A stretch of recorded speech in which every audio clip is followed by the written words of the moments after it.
Olá, bem-vindos ao Book do Dia, eu sou a Luísa e hoje a gente vai falar sobre O Sol é para Todos, da Harper Lee.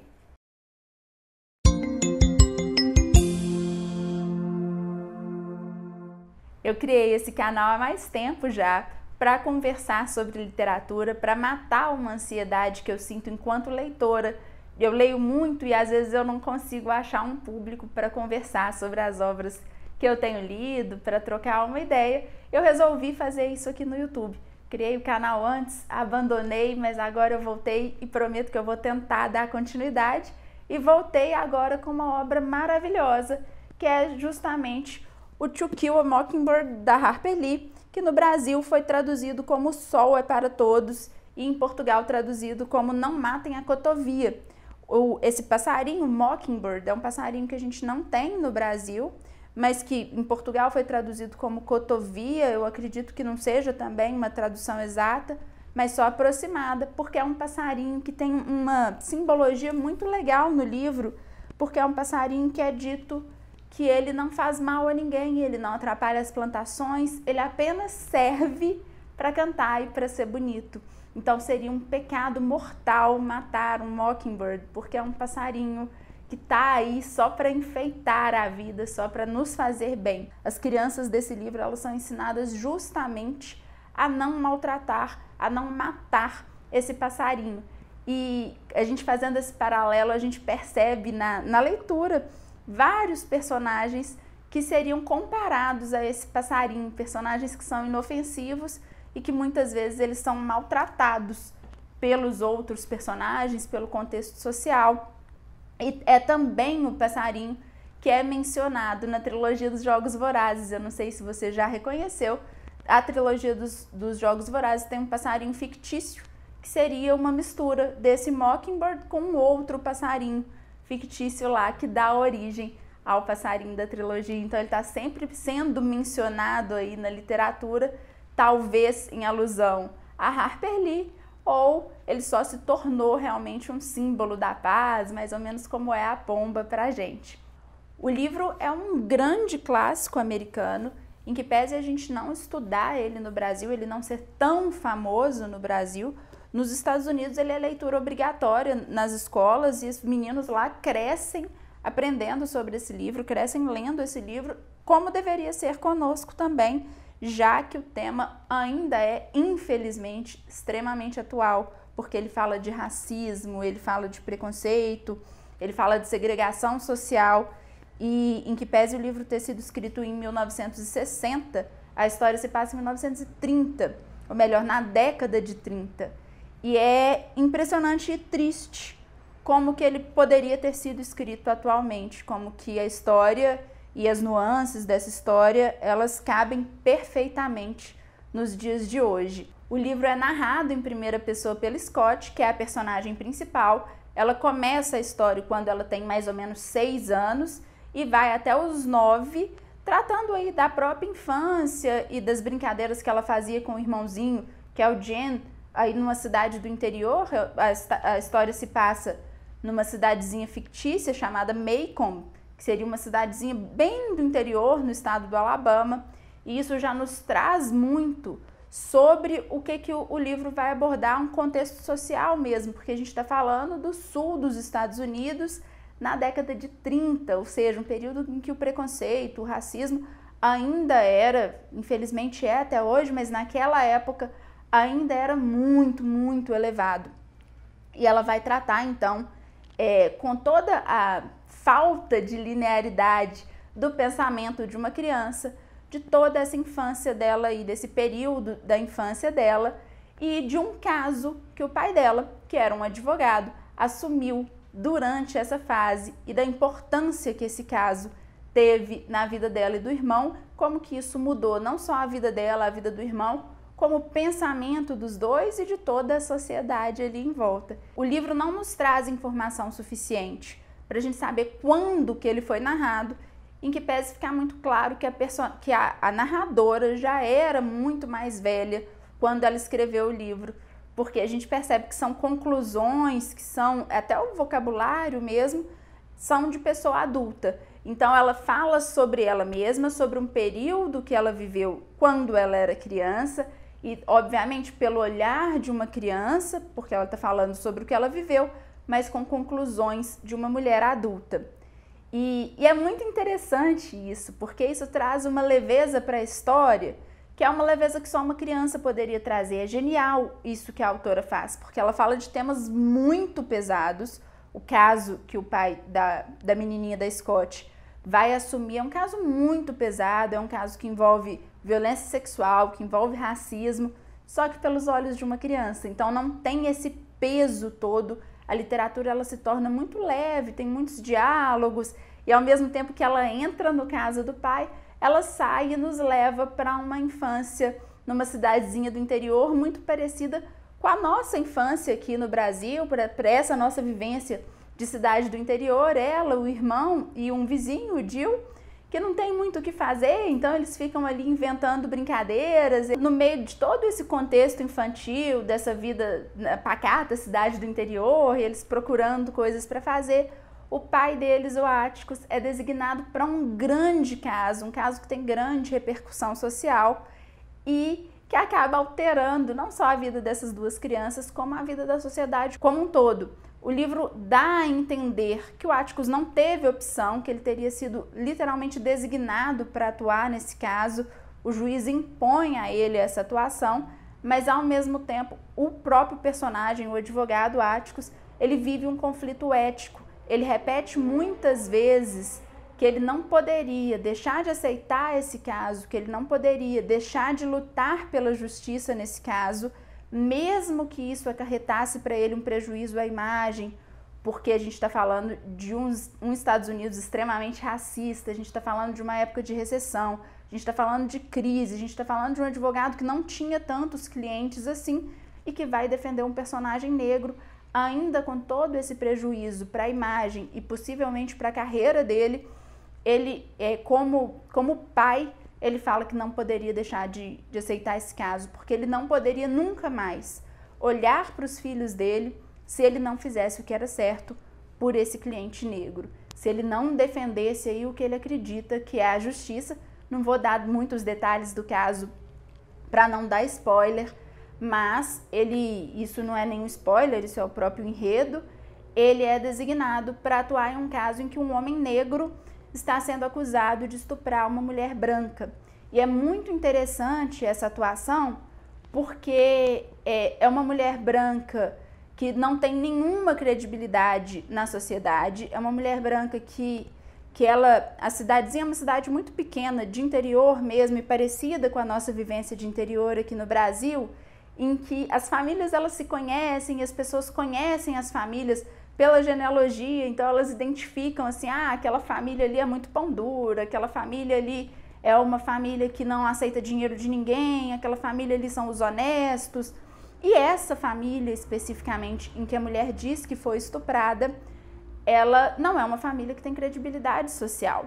Ela é uma família que, embora eles sejam brancos e que isso lhes dá um status social, é a única coisa que os faz se misturar ali com a sociedade. Mas, ainda assim, esse outro personagem, que não há nada que o desabone na história, não há absolutamente nada contra ele, toda a sociedade, de alguma forma, o conhece, porque é uma cidade muito pequenininha, e toda a sociedade sabe que é um sujeito educado, que é um sujeito gentil, que é um sujeito trabalhador, mas ainda assim ele já está previamente condenado, simplesmente porque uma mulher branca diz que foi estuprada por um homem negro. E o Atticus vai ter que lidar com essa situação e acaba envolvendo os filhos muito profundamente nesse caso, porque toda a cidade começa a comentar sobre o caso, inclusive os meninos, eles passam a sofrer um tipo de bullying ali na escola, porque fala, o seu pai gosta de pretos, o seu pai está envolvido com os pretos. E nesse contexto tem uma passagem do livro que é muito interessante e que sintetiza toda essa ideia do conflito do personagem. O Atticus está conversando com o irmão dele e o irmão dele pergunta: você preferia não ter que fazer isso, não é? Se referindo aí a assumir o caso e a defender esse homem negro que é o Tom Robson. E aí o Áticos responde: é, mas depois não teria coragem de encarar os meus filhos. Você sabe o que vai acontecer tanto quanto eu. E espero que Jen e Scott passem por isso sem sofrimento e, principalmente, sem pegar essa doença tão comum em Macon. Como pessoas razoáveis ficam possessas quando se trata de qualquer coisa relacionada com o negro, eu nunca vou entender. Só espero que Jen e Scott venham me procurar quando quiserem respostas, em vez de ficar dando ouvidos ao que se fala na cidade. E confiem em mim. Então, nesse contexto todo, ele opta, e isso eu acho muito bonito, ele opta por assumir o caso em nome da educação dos filhos, em nome de pregar e de dar exemplo para os filhos daquilo que ele acredita que é o correto.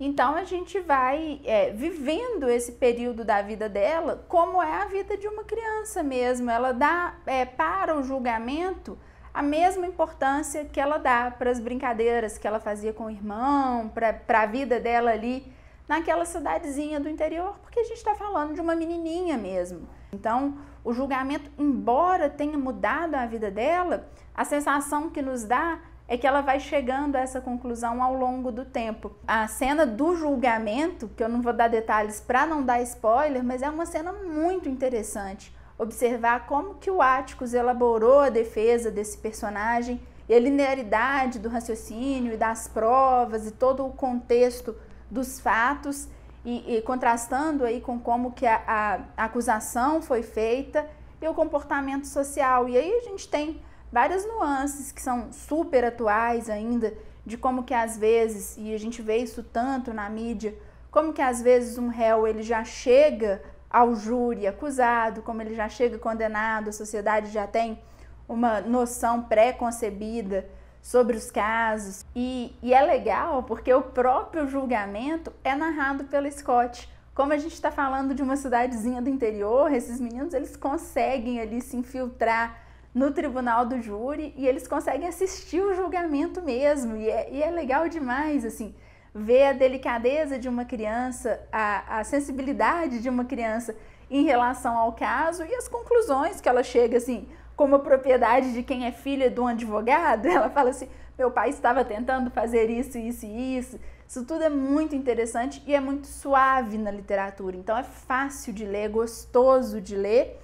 E aí a gente tem o resultado desse julgamento que muda não só a vida dessas crianças, como a vida da sociedade como um todo. Todo mundo fica meio abalado com o que acontece ali no tribunal do júri, principalmente com o que acontece depois desse julgamento. E é um julgamento interessante porque, independente do resultado, ninguém fica satisfeito, ninguém fica feliz. E aí a gente passa a refletir sobre muitas coisas, assim, sobre como que as crianças, elas são profundamente influenciadas pelos adultos. A gente vê isso muito na Scott e no irmãozinho dela, no Jen, como que eles se comportam como o pai, como que o contexto familiar deles influencia na forma como eles se comportam, naquilo que eles dizem, como que muitas vezes as crianças elas reproduzem mesmo um pensamento adulto e quando a gente olha para o contexto familiar deles, a gente vê que é tudo muito coerente, porque são crianças criadas por um pai viúvo que está nessa busca aí de dar uma educação ética para os filhos, de ter uma linearidade de comportamento, e ele se preocupa muito em introduzir literatura, de ler com os filhos, de educar os filhos, além de uma educação formal mesmo, e muitas vezes até além do que a escola tem feito como trabalho, mas ele tem o apoio também da empregada doméstica que é negra, Calpurnia. E essa mulher, ela tem um papel muito sutil e muito sensível na história, porque ela faz muitas vezes o papel de mãe dos meninos. E muitas vezes ela tem uma influência sobre essas crianças e uma autoridade maior ou tão grande quanto a do próprio pai. Então, nesse contexto, e aí a gente, né, embora essa família especificamente não tenha esse ranço do racismo, a gente vê o quanto isso era comum, né? Às vezes nas famílias tem uma empregada, uma ama de leite, uma pessoa que é negra e que é da extrema confiança, do extremo convívio ali pessoal, diário, e mesmo assim essas pessoas são racistas, como que às vezes essa lógica de pensamento ela é invertida e não faz o menor sentido, né? A gente vê que tudo tem dois lados aí, que essas histórias a gente sempre precisa olhar com o olhar dos outros, ou como diz o Atticus, numa passagem muito legal do livro, ele fala para Scott que se ela quer uma dica, ela tem um pouco de dificuldade de se misturar ali com as outras crianças, até por ser muito inteligente, por ser uma menininha que tá vendo a vida dos meninos é muito mais legal que a das meninas, então ela fica ali meio excluída, e ele fala para ela assim, filha, vou te dar uma dica de como se misturar, uma dica de como se relacionar com as pessoas. A gente só consegue entender o outro se a gente calça os sapatos do outro e dá umas voltas com os sapatos deles. Ou seja, para a gente entender o outro em profundidade, a gente precisa olhar pelos olhos deles, a gente precisa conhecer também o ponto de vista da outra pessoa antes de sair julgando. E é muito legal analisar também o contexto do próprio livro, porque ele tem um quê de autobiográfico. A Harper Lee era filha de um advogado e parece que durante a infância dela o pai assumiu um caso que envolvia também um contexto racista, que envolvia uma acusação de assédio sexual envolvendo um personagem negro. E no livro ela traz muito também um amiguinho, uma outra criança que era ali o vizinho, que é o Jill, que dizem que é o Truman Capote. Na vida real, a autora era a melhor amiga do Truman Capote, a autora aí da Bonequinha de Luxo e do A Sangue Frio. E eles tiveram toda essa infância, essa adolescência construída juntos. Então, ao que parece, ela traz o Truman Capote para esse personagem, para esse menininho. E é um menininho muito interessante mesmo, porque ao mesmo tempo que é um personagem frágil, ele é super forte, ele é inteligente, e ele é imaginativo. E quando a gente lê imaginando que possa ser o Truman Capote, é muito legal isso. O livro foi um sucesso absoluto de vendas. Ele até hoje vende mais de 1 milhão de cópias por ano, só na língua americana, fora as mais de 40 traduções que ele tem aí pelo mundo. Então, embora ele não seja assim tão viral aqui no Brasil, ele é um grande clássico, e o grande clássico da autora, porque foi o único livro dela durante a vida dela inteira. E no finalzinho da vida dela, em 2015, quando ela já estava bem velhinha, num asilo ou numa casa de cuidados, enfim, e ela já era surda, cega, a advogada dela encontrou que seria a continuidade desse livro.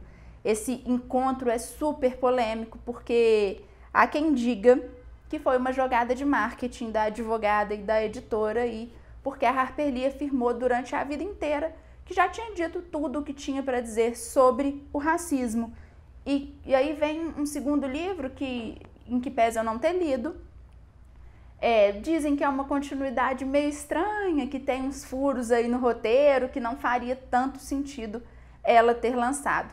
Mas enfim, O Sol é para Todos é o grande clássico dela, é o que fez dela famosa, e foi o livro que fez a autora durante a vida dela toda, até porque depois do lançamento do segundo livro, ela morreu pouquinho tempo depois. O livro gerou também uma adaptação para o cinema, que é uma adaptação homônima. No Brasil a gente encontra como O Sol é para Todos, e na versão original To Kill a Mockingbird, que é um dos maiores filmes do cinema também, e que tem 3 Oscars no currículo, além de várias outras premiações.